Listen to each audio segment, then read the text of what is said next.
And I am sorry about last week.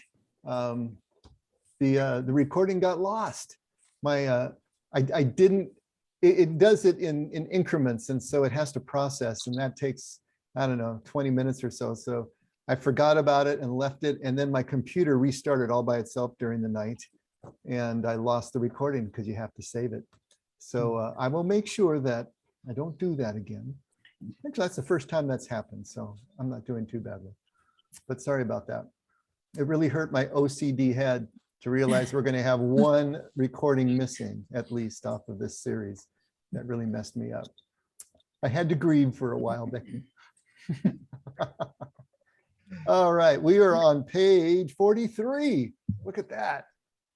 Dave, you don't want to go back and do last week's over so we can capture. Oh, that's a great idea. You know, William, I really don't. Speak for yourself, William. That one will just have to live in our memories. All right, so we are still in the first half of life. And last week, the one that we lost was the first half done poorly. And what happens when we don't build that container, when we don't go through the process of building a healthy self, a healthy egoic self, so that we can then get to discharging our loyal soldier, which is going to be the topic for the subchapter tonight. Is there anything that anybody wanted to bring up from last week, or something that you've been ruminating on during the week? Speaking now or forever hold your peace. Okay, then we're on page 43. And now he's been talking about the building up of that, like we said, the building up of the egoic self, the building up of the first half self. And now he's going to talk about discharging that self, all right? Because if we don't do that, then we can't move into the second half of life. The big bugaboo about the first half of life is that it is so real, so loud, so present, because the whole world works and revolves around our egoic self. And our egoic self is the liaison, the interface between us and the world. So it is so real that we imagine that it is our identity. We imagine that it is us. And if we get lost inside that illusion, then there is no impetus to move forward. And we don't think there's any there out there beyond this. And so this kind of a metaphor of discharging the loyal soldier is going to be talking about breaking that down so that we can move forward. Okay, everybody ready? In his work at his Animas Institute in Durango, Colorado, Bill Plotkin takes people on long fasts and vision quests in nature. His work offers a very specific and truth-filled plan for moving from what he calls an egocentric worldview to a soul-centric worldview. Like me, Plotkin is saddened by how much of our world stays at the egocentric first stage of life. His work reveals a historical situation in post-World War II Japan that demonstrates how people could be helped to move from the identity of the first half of life to the growth of the second half. In this situation, some Japanese community had the savvy to understand that many of their returning soldiers were not fit or prepared to re-enter civil or humane society. Their only identity for their formative years had been to be a loyal soldier to their country. They needed a broader identity to once again rejoin their communities as useful citizens. So these Japanese communities created a communal ritual whereby a soldier was publicly thanked and praised effusively for his service to the people.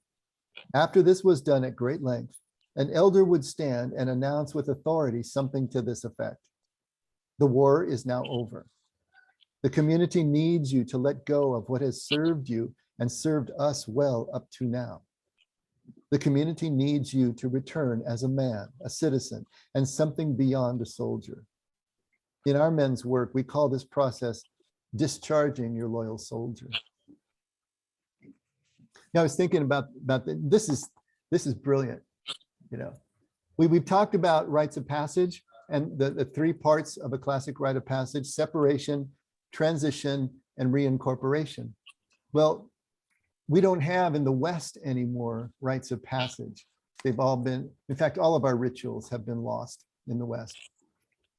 We talk about rites of passage, like the baby's first tooth being lost, maybe the debutante ball, but the closest that we probably have is military service, where young men and women leave the home that they grew up in and they go into boot camp and they're stripped of everything that was individual to them, and then they're re-imprinted with the soldier's mentality and ability to follow orders without question.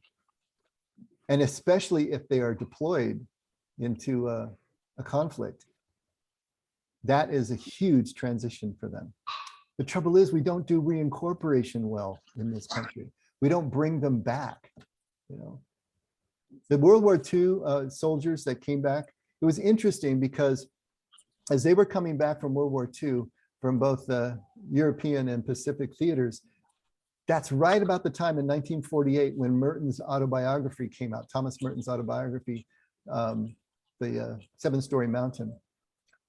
And for many young soldiers, this was their reincorporation. They read in that autobiography something that they were looking for in terms of meaning and purpose and identity that they weren't getting from the culture around them, even though they came back to a hero's welcome, which they did, right, in World War II, but they needed something more. And many of them found it in, at least they found the beginnings of it in Merton's book. In fact, at Gethsemane, the abbey where Thomas Merton was living in Kentucky, they had to put tents out because so many young men were coming to become part of the monastery that they couldn't hold them all. And so there was a real phenomenon kind of going on. Merton's book hit just at the right time for these young men returning home. Now contrast that with Vietnam, where returning soldiers were spit upon and derided.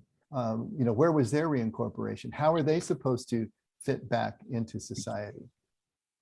And even now, you know, the suicide rate among veterans is 3 to 4 times what it is for non-veterans and non-military personnel.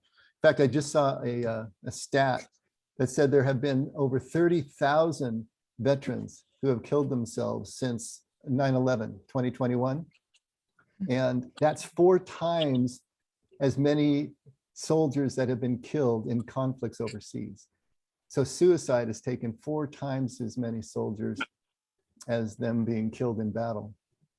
So we've got a problem in terms of being able to reincorporate, to discharge this loyal soldier, to bring people back from what we have trained them to do in combat, and then to reincorporate them back into society. And it's wreaking havoc among our veterans. So these Japanese communities were brilliant in being able to find a ritual way to do this. And he's using this now as a metaphor for what we're going to have to do as we have trained ourselves and built up this first half of life persona, this understanding of ourselves, this identity. And now we're going to have to discharge it and find a way to be able to move through it and into a new kind of identity. All right, I did a lot of talking there. Any comments, questions, concerns?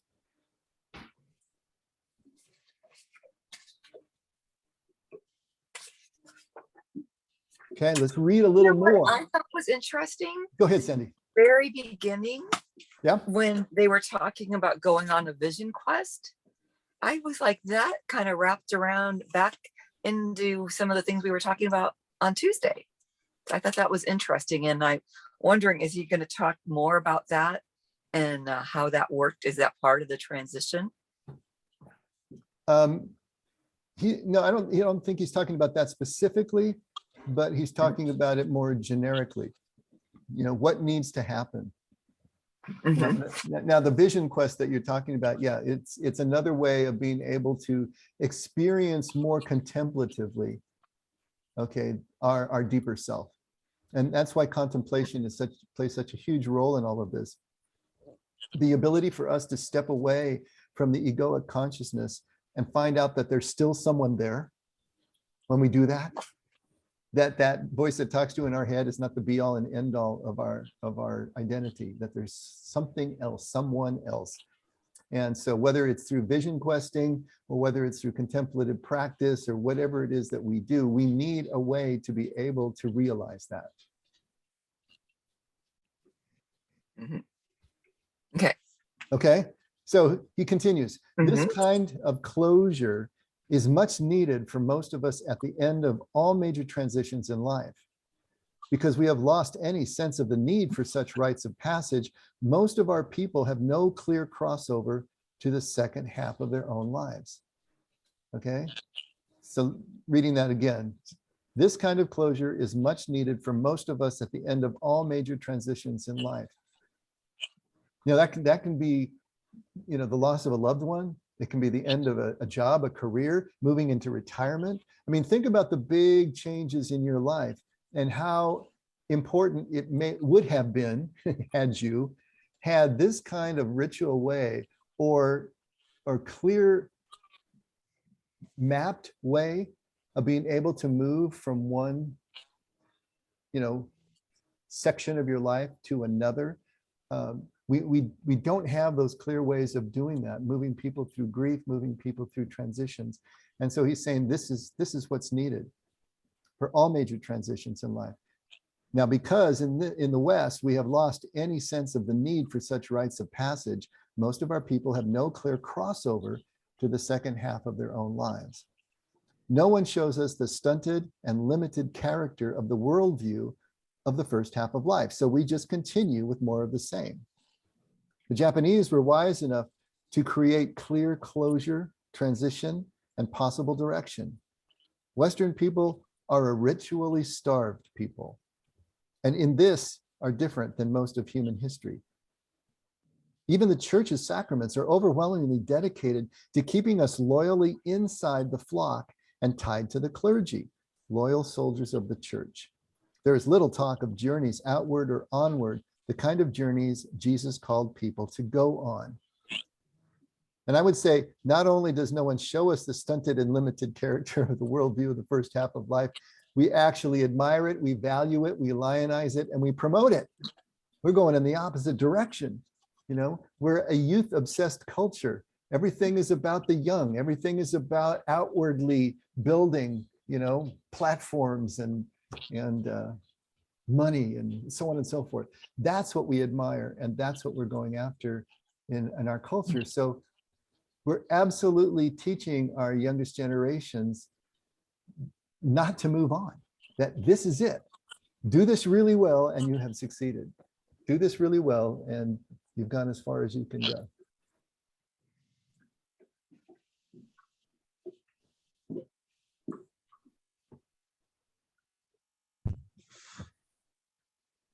Page 45. The state also wants loyal patriots and citizens, not thinkers, critics, or citizens of a larger world. No wonder we have so much depression and addiction, especially among the elderly and also among the churched. Their full life has been truncated with the full cooperation of both church and state. The loyal soldier is similar to the elder son in Jesus' parable of the prodigal son. His very loyalty to strict meritocracy, to his own entitlement, to obedience and loyalty to his father keeps him from the very celebration that same father has prepared, even though he begs the son to come to the feast. We have no indication he ever came.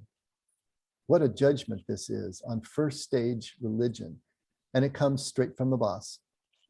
He makes the same point in his story of the Pharisee and the tax collector, in which one is loyal and observant and deemed wrong by Jesus, and the other has not obeyed the law, yet is deemed at rights with God. This is classic reverse theology, meant to subvert our usual merit badge thinking. Both the elder son and the Pharisee are good, loyal, religious soldiers, exactly what most of us in the church were told to be. Yet Jesus says that both of them missed the major point. So you see where he's going with this and where Jesus is going with this. You know, the prodigal son, we all know the story. And you can look at the contrast between the elder and younger brother. You may be less familiar with the story of the Pharisee and the tax collector, but Jesus is in the courtyard of the temple and he points out to his followers a Pharisee who is praying and a publican, a tax collector who is praying. And the Pharisee is all puffed up and he's saying something like, thank you, God, that I am not like this poor slob over here. I tithe, a tenth of all I have, and I fast 3 times a week, and I pray 3 times a day, and I do everything right. And then the poor publican is beating his chest and saying, Father, I'm not worthy, but please, forgive me. So Jesus just looks at the two of them and he's pointing out that's reverse theology that he's talking about, that it's the one who is following the rules, the one who is the loyal soldier, who is still so far from being able to get to the kingdom that Jesus is talking about, the kingdom which requires humility, vulnerability, sense of dependence, all of those anavim traits that we've talked about so much.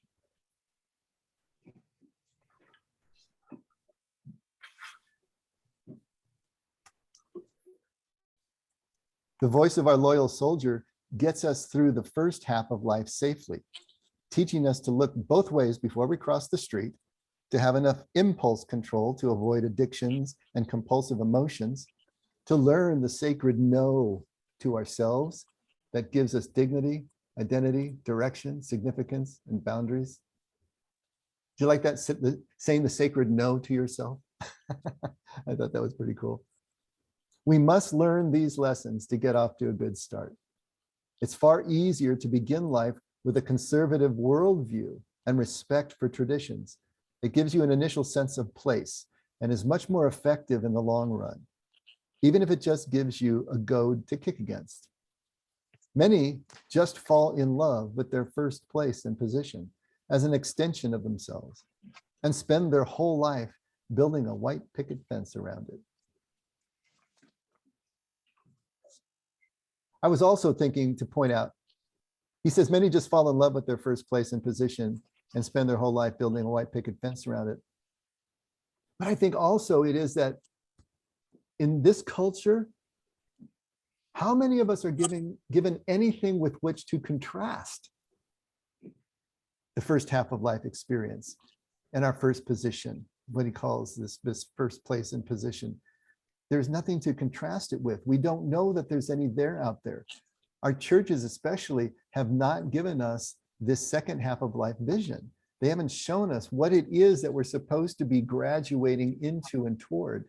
And so we don't know that there's anything out there. And then the midlife crisis hits, right? And it's a crisis of meaning and purpose. And so we're asking ourselves, is this all there is?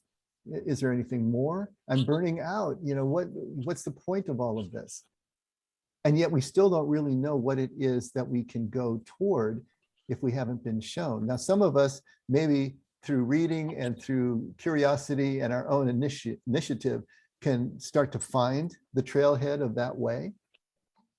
But a lot of us end up just doubling down and going back to the last time we felt secure because don't really know where else to go. It's kind of like, who was that character in Officer and a Gentleman? I got nowhere else to go. Yeah, I'm not registering with you guys, huh? Okay. Richard Gere. Don't you remember? I got nowhere else to go. They don't have, where are we going to go if we don't know that there's something else out there? If we haven't been shown, if we have had Jesus interpreted in such a way that it actually bolsters the whole first half of life image, which is so ironic, isn't it? Jesus spent his whole career trying to break that down. And yet now in the Western church, we interpret Jesus as if it is co-signing that first half of life mentality. It's really bizarre, but that's what we've managed to do. Dave? Yeah. So I'm just wondering, if there isn't a little something built in organically, if nothing other than from a physical standpoint, where we get more tired, we don't have the same energy, maybe we've been doing the same job for 30 years and suddenly it doesn't have as much meaning, or I'm just wondering if there isn't, I don't know, but like organic ticklers Mhm. that don't lead us on a certain path, but certainly kind of knock on that door to invite us to consider something different or what's next. Mhm. No? I think you're absolutely right. Yes, there are, absolutely. But maybe notice the age difference. The midlife crisis really kicks in the mid-late 30s, Oh, you know? well, And so never by the mind. time we get out to the 40s, 50s, and 60s, where we've been working for 30 years at the same job, we're a little bit past our expiration date, you see. You know? At least in the sense that if we really could make the transition when it starts knocking the first time, you know, in our mid 30s, or at least by our early and mid 40s, you know, we'd have so many more years that we can spend in a more balanced place where we're Yeah, but really is part of that the solution. reasonable? Because if you're in, let's say you go the traditional route and you marry and you're maybe late 20s and you have kids, you're still raising them. They're not that old if you're in your early 40s. I would think, right? I would think it would be more like, I don't know, like once they go off to college. How, Well, you know, you don't have to do this as an empty nester. no, When you think about this in Aboriginal societies and ancient societies, things happen, it was much more compressed, obviously because people didn't live as long. But still, you know, we can still have children at home and we can be starting to experience second half of life spirituality. You know, the nest doesn't have to be empty. And I think if we were being actually trained and mentored, and if the church was doing its job of actually showing people the map and teaching them where the map is, and then taking people in that age bracket and helping them to make the transition, a lot could be accomplished that isn't. But you're right, Becky. Life is such that it's going to strip away everything eventually, and we're going to be left making the hard choices. But while there's still more that we can pile back on, you know, there's more that we can double down on. That's what we're going to do every time until something happens. Now, some people hit some kind of traumatic event early on, even in the 20s, that kicks them into, you know, the second half of life because, you know, they don't really have any choice. I mean, look at someone like Anne Frank. I mean, good Lord, that little girl had it going on, but look what she had to deal with in her life. And there were so many of the young writers of the Holocaust, amazing transitions because of the traumatic events that they were facing at the time. Mhm. David, it makes me think of one of my favorite concepts from you is this idea of the divine dissatisfaction. You know, kind of like this calling for something more. And a lot of times, you know, going back to Becky's point, it's just natural for us to want to go to the things that satisfied us in the past. You know, Yes. making more money, getting a promotion, so on and so forth. Once we feel that itch, we got to go with what we know. And it's not logical for us to, you know, abandon everything that's worked up until that point. So, yeah, kind of just agreeing with everything. Yeah, I mean, you're absolutely right. It's just going to be like, we're going to just do what we have been doing, but we're going to do it more.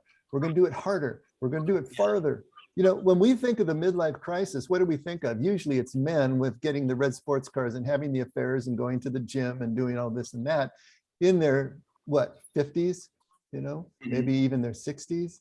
But see, that's the caricature of the midlife crisis. Once the can has been kicked down the road repeatedly for 10, 15, 20 years. And then exactly what you're talking about, going back into childhood, into the last time that they did feel that they had any meaning or purpose or sense of identity.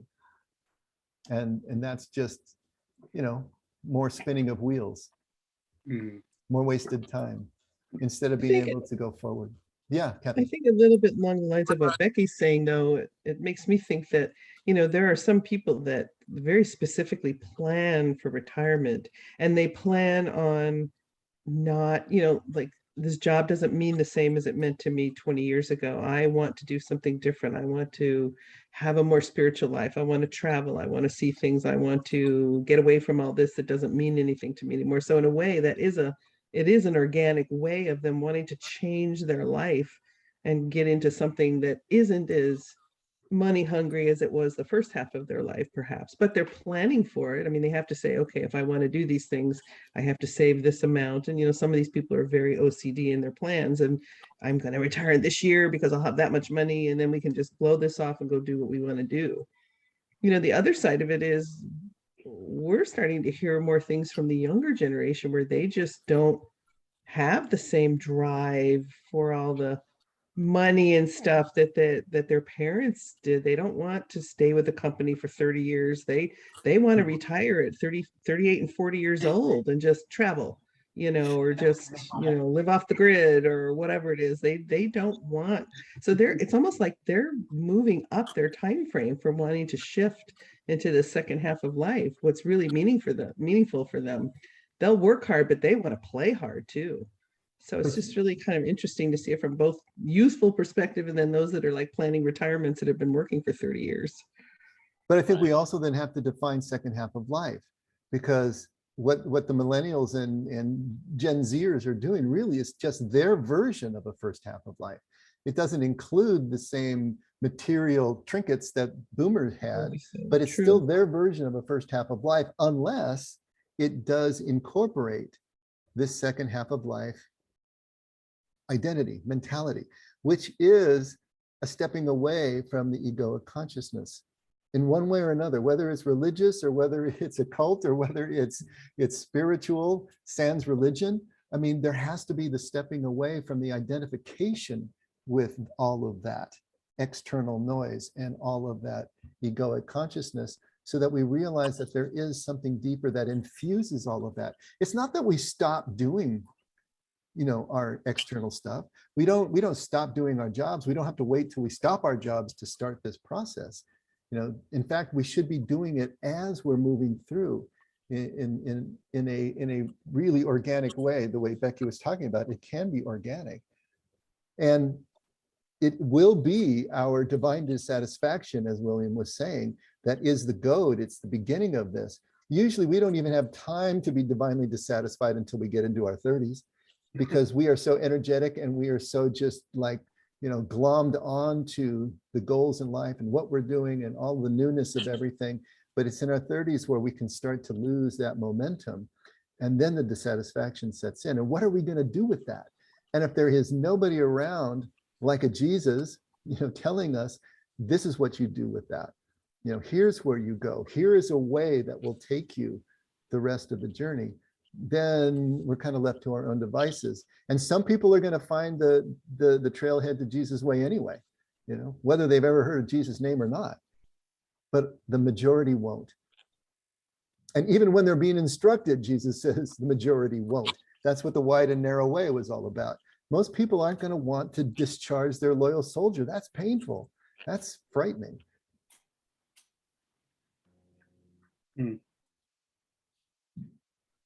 I like that language, the loyal soldier, like he's loyal. He's gonna keep showing up for work. Yeah, he and she is to be admired, right? They're the ones that make the trains run on time. They're the ones that keep society running. They're the ones that have healthy families and grow children up to be able to have healthy families. But if we get stuck there, then it becomes toxic. When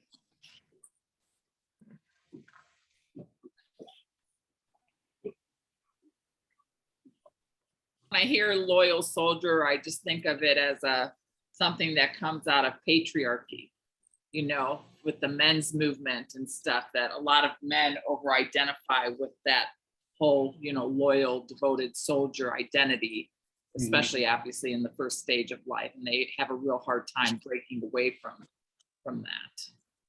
So do you as a woman, can you not identify with that imagery? Can you?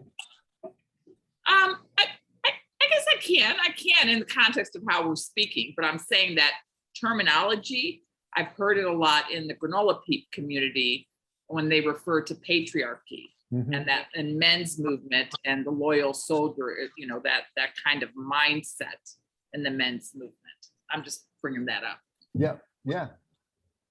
Yeah. Well, the But- other male context that you hear in the workplace is the team player, the get on the team, be on the, you know, be on the side of the sports team that's gonna win the goal or win that project or whatever. So that's very male too, but team player is very generic, I think, with both sexes. We hear that a lot. Mhm.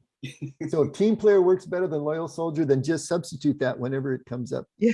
You know, because we need to realize that this applies equally to men and women, you know, to everybody. It can't just be a patriarchal term. And we're gonna lose the impact. Okay, without a loyal soldier protecting us up to age 30, the world's prisons and psych wards would be even more overcrowded than they are. Testosterone, addiction, ego, promiscuity, and vanity would win out in most of our lives. Without our loyal soldier, we would all be aimless and shapeless, with no home base and no sustained relationships, because there would be no me at home to have a relationship with.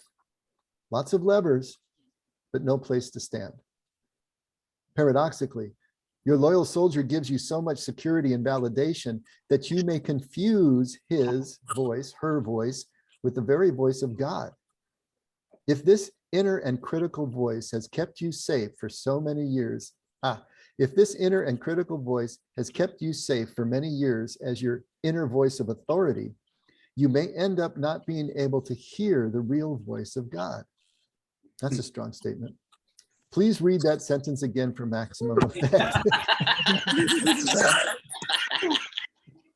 Well, I had to do that because I screwed up the first time, but I'll read it again just so that I'm a loyal soldier to Rohr here, right? If this inner and critical voice has kept you safe for many years as your inner voice of authority, you may end up not being able to hear the real voice of God. The loyal soldier is the voice of all your early authority figures. His or her ability to offer shame, guilt, warnings, boundaries, and self-doubt is the gift that never stops giving. Remember, it can be a feminine voice too, but it is not the still small voice of God that gives us our power instead of always taking our power.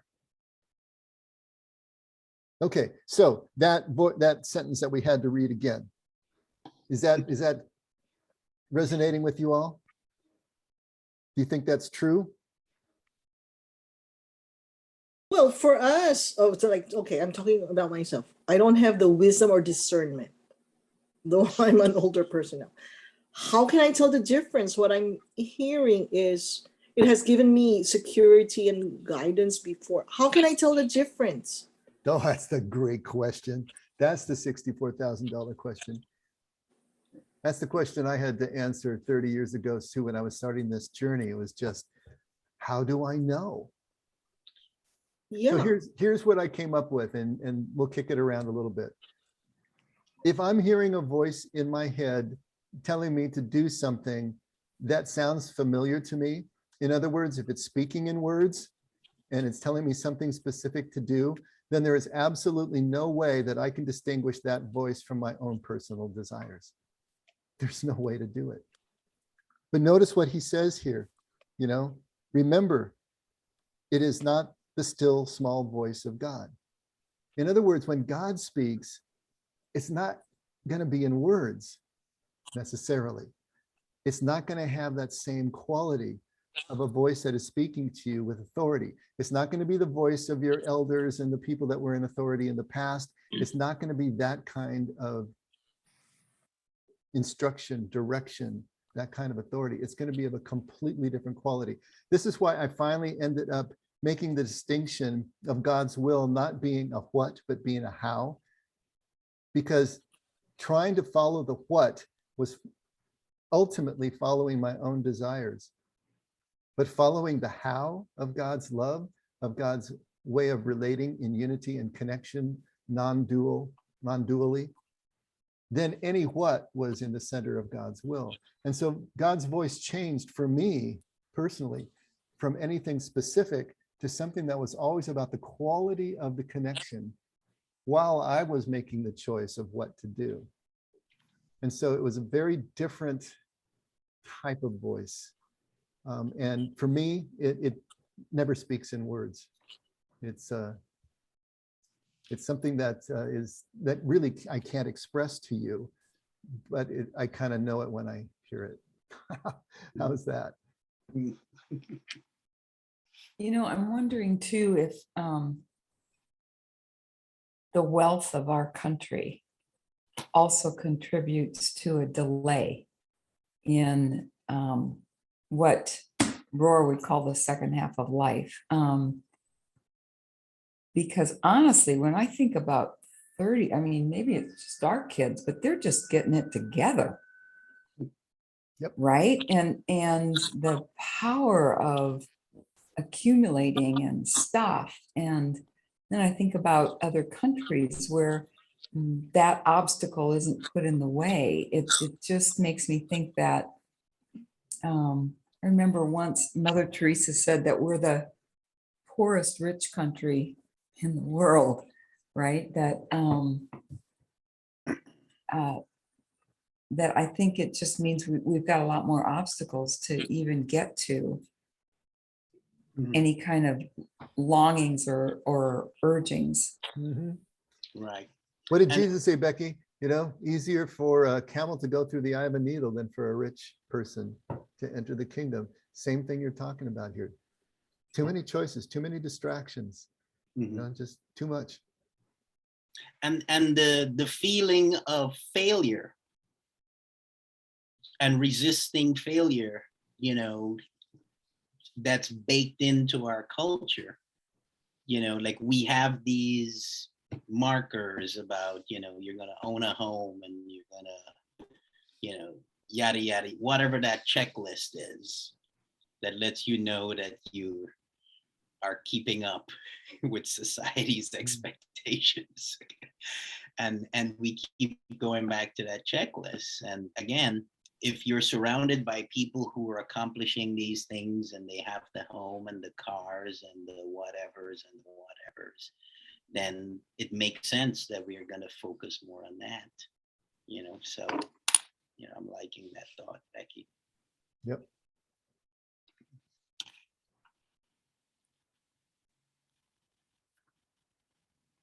But this is you know, Ellen's question is so important for all of us to come to what we are convinced of in terms of how we hear God's voice.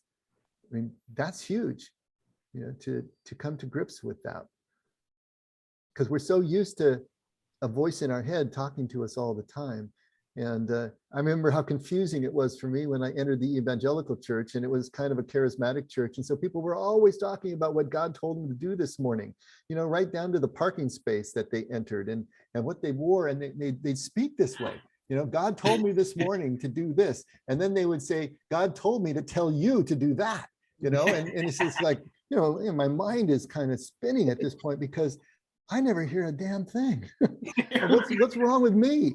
You know, and so I'm listening and I'm trying to gin up these experiences because I want to be, you know, I want to be God's favorite too, and I want to fit in, and I want to have stories to tell, and I want to be validated, and all that peer pressure that kicks in. And I remember just, you know, trying to grunt out God's voice basically, and it was so confusing to me, and I exhausted myself trying to figure all this out, which is finally why I came to what I came to. I realized this is a merry-go-round that you will never get off once you get on. You'll just keep spinning and spinning and spinning, and you don't get anywhere. In fact, I felt like I was getting further away from any kind of connection with God with all of this.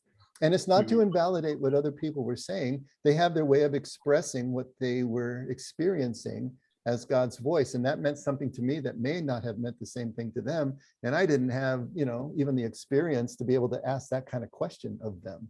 You know, not that I would have gotten an answer that would have helped, but I didn't even ask the question because I didn't know what I didn't know.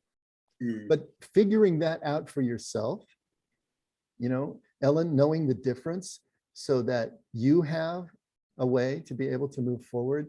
And of course, for me, it was contemplative practice that helped me to make those kind of distinctions. When you do spend some time stepped away from that voice in your head, it allows you to even understand that there are other forms of communication than verbal and intellectual.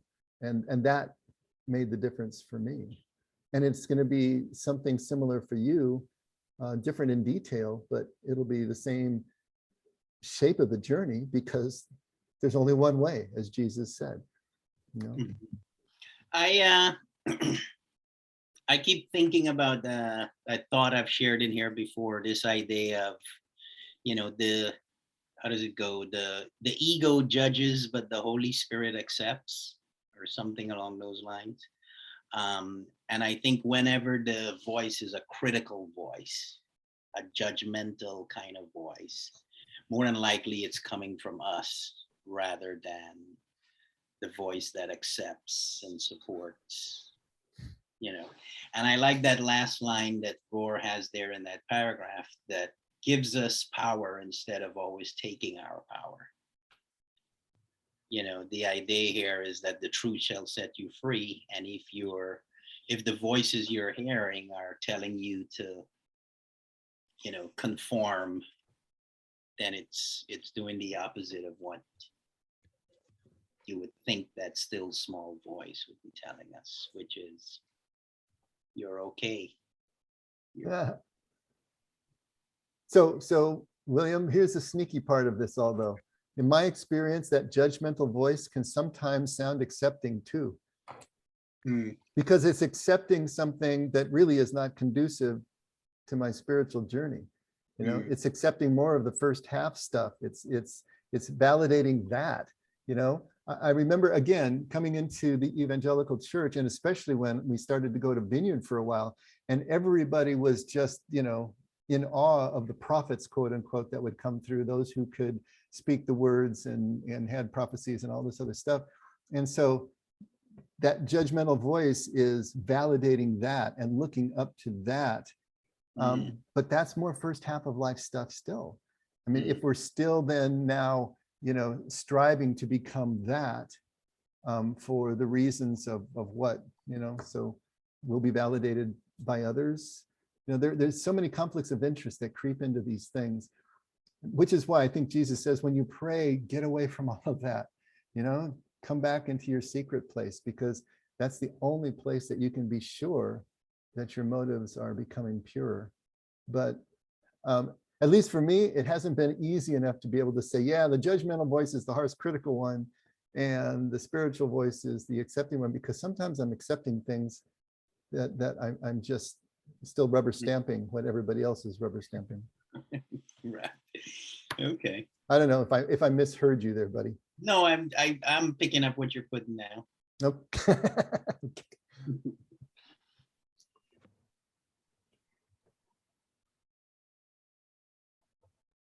Okay, page 47. The loyal soldier cannot get you to the second half of life. That's so important to understand. The loyal soldier cannot get you to the second half of life. He does not even understand it. He has not been there.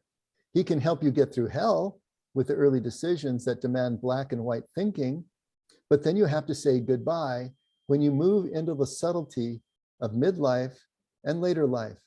The metaphor that I used, you know, for this was like the jet airplane is the fastest and most sophisticated form of travel that we have yet devised on Earth, right? And it's the best form of travel until you want to get into orbit. Now, if you want to get into orbit, a jet plane is not going to take you there, because a jet plane still needs air to get lift.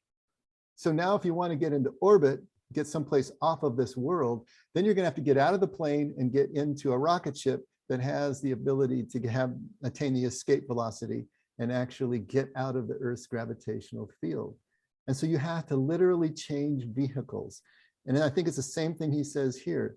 You know, the loyal soldier is the jet plane. It's a great plane, you know, but it's not going to get you where you want to go if where you want to go is not of this earth, not of this world. Remember that really strange thing that Jesus said when he was talking about John the Baptist?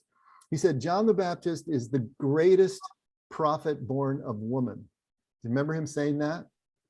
John the Baptist is the greatest prophet born of woman, but the least in the kingdom is greater than he. Remember that one? The least in the kingdom is greater than the greatest prophet born of woman. And I think that's another way of saying the same thing. You know, John the Baptist was a loyal soldier. He was going along with the Old Testament covenant, and he was charging along, and he was the greatest at what he did. But even he would have to discharge that loyal soldier and be able to get into another vehicle if he wanted to go into kingdom. Because remember, at the end, just before he's executed, he's dismayed by what Jesus is doing, and he sends his underlings out to Jesus to say, hey, are you the one that we're expecting? And that expected one, are you the expected one, is the exact moniker that the Essenes, those who lived at Qumran and other places, used for the Messiah, the one who was going to come as a tribal warrior, the one who was going to come as a sovereign king to kick out the Romans and reestablish Israel as a sovereign nation. Are you the expected one, or should we wait for somebody else? So he was still operating under first half of life principles even then. And Jesus is notating that. And I think, and in all of Jesus' followers, right up to the crucifixion, we're still operating on first half of life principles. They didn't get it. They're all jockeying for position and trying to figure out who's going to sit on his left and right hand when he comes into power. They were still under the first half of life spell. And Jesus is trying to get across to everybody, you know, you're going to have to switch vehicles if you want to get into the kingdom. So the loyal soldier cannot get you into the second half of life. He doesn't understand it. He's not been there. He can help get you through hell with the early decision that demands black and white thinking. So there's that dualistic thinking that the dualistic world needs in order for us to be able to survive physically.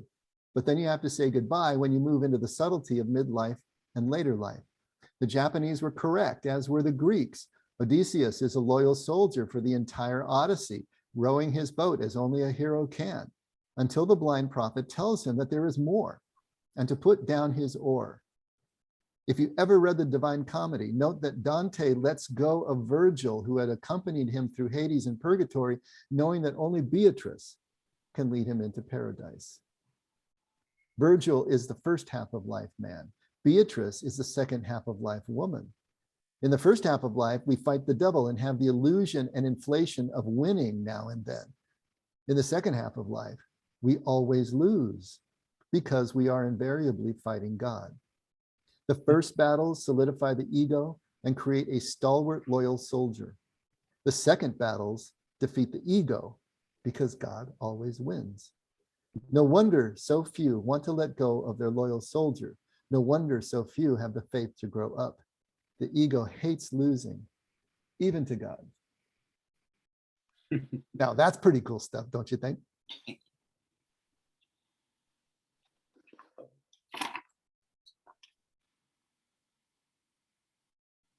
The first battle solidify the ego and create a stalwart, loyal soldier.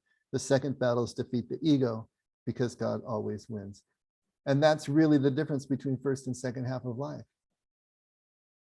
Building up the ego and then tearing it back down again. Not so that it goes away, but so that we can step aside from it as a center of our identity. And then we can use the ego as the tool that it is for us to continue to survive in this physical life and do the things that we need to do here. I think this is where, because I'm doing the 12-step recovery, where surrender comes in. I hate losing my ego. Yeah, I hate losing the control. Right? But once you say, okay, God, you win, that's when you say, I surrender this all. Well, I'm not there yet. It's hard. Yeah, everybody raise your hand who's there now. Yeah, I'm not seeing too many hands. Yeah, I think our stone is always getting smooth, but I don't know that it ever actually is in this life completely. always another layer of control that we're hanging on to somewhere. People ever get confused upon which is which? First and second half of life, Linda, are you talking about first and second half? Yeah, or they meld together. Oh yeah, we're confused all the time.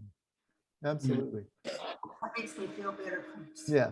Yeah, and then there's that whole thing about, when you get older, you sort of just don't care what you say and how you come across. And I've been through it, I've seen it all, and I can say what I want and think what I want. So it's almost like for some people, the ego just gets worse as they get older. They get cantankerous and they just don't care. I don't know. It's nice to see the alternative, but Of course, that can be a good thing too. I mean, Right. the more you don't care, the freer that you are to just be. You don't have to keep putting up all the projections and right. the hair and the makeup and the clothes, all of that, it just kind of, slips away. Now, that doesn't necessarily mean that you're moving into the second half of life, but you're certainly in a better position to be able to do that. Yeah. Some are just moving into the more cantankerous part of life, I think. Well, there's that too, yeah. And maybe they still have ego. I mean, it seems like sometimes they do, but Oh, shut up. I'm sorry. The thought. Oh, our resident curmudgeon speaks. French rivet, French curmudgeon. Curmudgeon, come on, man. Lose the accent. yeah, and there's a myth that the cantankerous live longer because they don't have filters and they don't harbor any stress. They just let it out. I don't know. I've heard also said that when you get old, don't worry about it because it just doesn't last that long. I'm not sure about that, but it may be true. Molly? That makes sense too. You guys. Oui. God always wins. God always wins. And I love that he characterizes that the second half of life is a battle against God rather than against the devil. And I don't know how that sounded to you, but I think it's perfect. We're battling. What we are actually battling is probably akin to the first step of the 12 steps. We're battling our own powerlessness, to really do fundamental things in this life. And really, the only choice that we have is to hitch our wagon to the power that is greater than ourselves, that will take us where we really want to go. That's our choice. But that means that the ego has to take this total, just backseat position. And that ego dies hard. We have spent 20, 30, 40 years building this thing up. Thank you very much.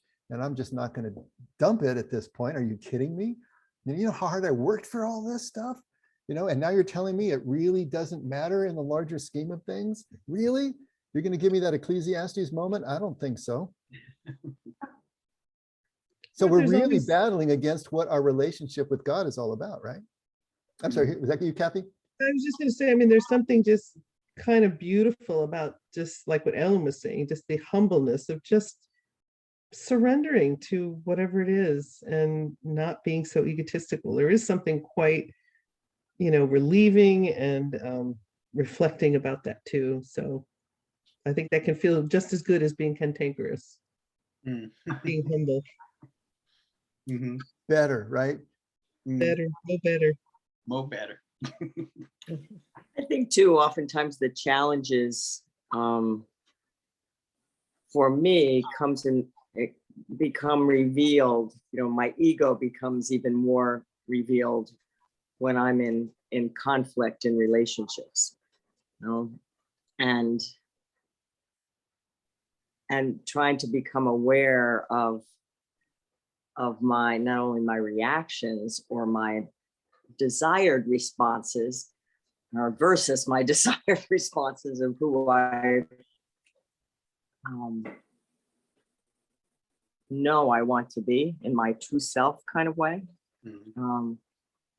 That I can't get there on my own. I just can't. I think there is an element of surrender.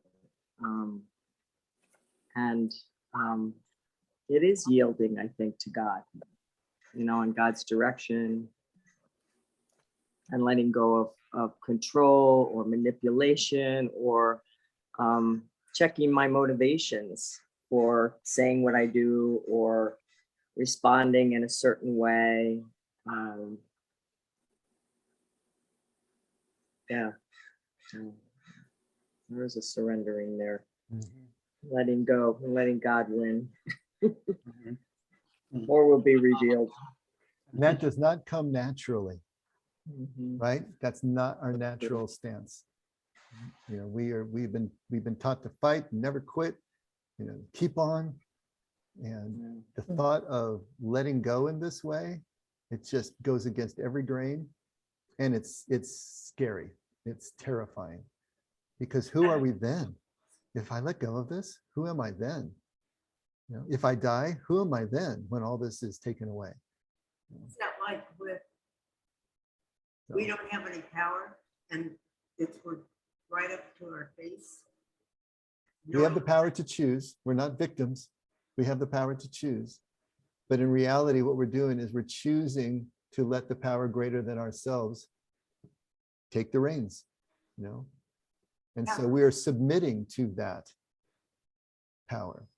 Yes. And how that ever looks in every one of our lives as we move forward, submitting to the vulnerability, submitting to the sense of dependence, submitting to the other-centeredness, submitting to the sense that God's love is equally, just overflowing on every single one of us, that it's our sameness that makes us special and not the difference that we create between ourselves and others.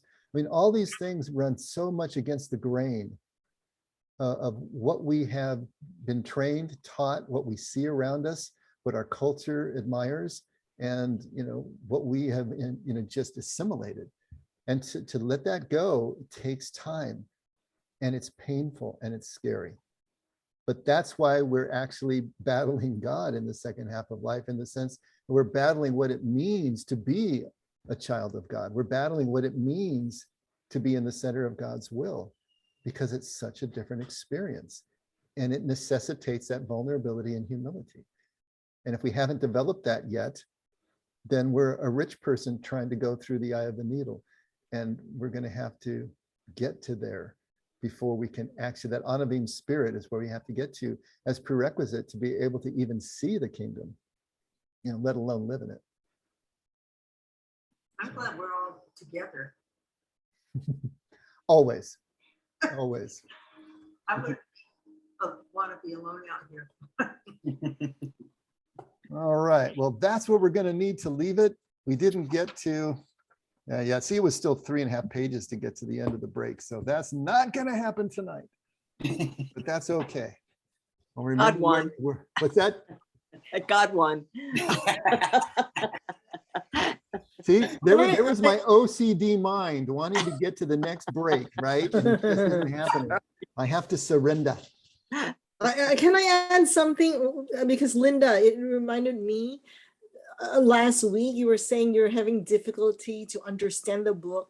I'm having difficulty. I have question marks in my margin. I said, I put like, what does he mean? I don't get it. And I don't. I read it 2-3 times. And some of the words he uses are just like beyond me. And I have to look it up in the dictionary or the thesaurus. Yeah. Well, on top of that, for me, I have no background except for what I'm learning, which is a beautiful thing. Mm. That makes sense? Yeah, it does. Clean Absolutely. slate. Yeah. So Ellen, Yes. these passages that you're writing in the margins of, are they things that we have talked about, or are they things? Yeah. Okay. Right, Is page it 40. any clearer now after Yeah. having gone through? Yeah. So in page Okay. 46, right, the last paragraph, I put, how can I tell the difference? I don't have the wisdom. Exactly what I told you. Keep bringing those things up, and everybody else, when you highlight those passages, bring them up, be a co-interrupter in chief. And so Yeah. those are the things that we bring up. So, because after we, put it through our wearing blender here, things can come a lot clearer. Yeah, and but that's let me really- tell you too, because I've always found books as precious. You never mark on it. This was the very first mark I put was so difficult. It took me days to say, should I just get a notebook or photocopy this? All that. Oh, right? Like Ellen, taking you are just warming my control. OCD heart. Thank you. There you go. I'll tell you what, after a few of these book studies, I have gotten to the point where my books are just a freaking mess in there. If you could see them, there's just stuff all over the margins and written. And so I have broken another one of my barriers, my OCD barriers. I'm so proud. No, because I go to the Bible study and this lady that's next to me, she has highlighters, green, orange, yellow. I go, what? Like, I don't get it. Yeah. Hey, there are special Bible highlighters that are not wet. They're dry. So because that thin paper, you would ruin it with the wet marker. But we Ah. got dry Bible markers. So you got to have the right kind of markers and the right colors. And she has a notebook, she has a graph. Yeah. I don't know. See, I know. I could never sell my books on Amazon's used book. Right. They're underlined, there's marks all over. that should be our goal. That should be a new goal. Any book we've read should not be able to be resold on Amazon because we have used the heck out of it. That should Well, be. our that's why I asked, what, a couple of months ago, will you reread some of the books? Maybe we'll see how one grows 2 years later, 5 years later. Mhm. And it's a different comment. It would be. It would absolutely be. But then, which means I have to use black ink for this year. 2 years later, I have to use blue ink, right? Isn't that how it works? But, Ellen, along those lines, when we did The Way of the Heart by Henry Nouwen, I read that book 30 years ago, and I probably reread it maybe 20 years ago. But I hadn't read it in at least, I don't know, 15 or 20 years. And I approached it as reading it now, last year, whenever that was, we did it. And it came through very differently than I remembered it from those time before. So what you're saying is exactly true. Yeah. Whether we'll ever come back to some of these books, I don't know about that. But if we did, we would approach it from a different place. Absolutely. I have to keep rereading in order to keep learning. Yep. Yeah. Yes. Okay. Good. All right. We're over time. So let's call it a night. Scotty. Lord, we're just so grateful that you're here and we get to be together and get to share our life experiences, the good, the bad, the ugly, and the blessings and everything in between. It's an amazing creation that we've got here. Your love is abundant. It's available. It's always on, and we're always grateful, Lord. Help our gratitude to be increasing with every day and every moment of our lives. And gratitude for you, your Son, your Holy Spirit, and each other. We pray all this in Jesus' precious name. Thank you. Amen. Amen. Thank you, everyone. Another great night. See you Sunday. Anybody getting downpours in their area? It's raining I right am. now. Raining Yeah, right I'm now. getting a lot of rain right now. Woo! No, we got nothing down here. So Raining in Santa Fe. Like Carlsbad. Maybe Good night, cover your- guys. Come on up, Bring it Kathy. down. Come play in the rain. Bye. Bye, Jordana. Bye, Guys. guys. Bye, everybody. See you later. Bye-bye. Bye-bye. Good night. Good night. All right. Good night, Judy. Good night, Jordana. Good night, Linda. Good night. And I Good know night, Don- Linda. Good night, Don Dave. can't hear me. Guys on Jordana, Sunday. see you Sunday. Yes, I'll see you I'm guys so Sunday. glad I can see that again. Say that again. See you Sunday. Yes, that's because I love when you say that. And Linda too says that to me too. All right, dear. See you See then. you guys Sunday.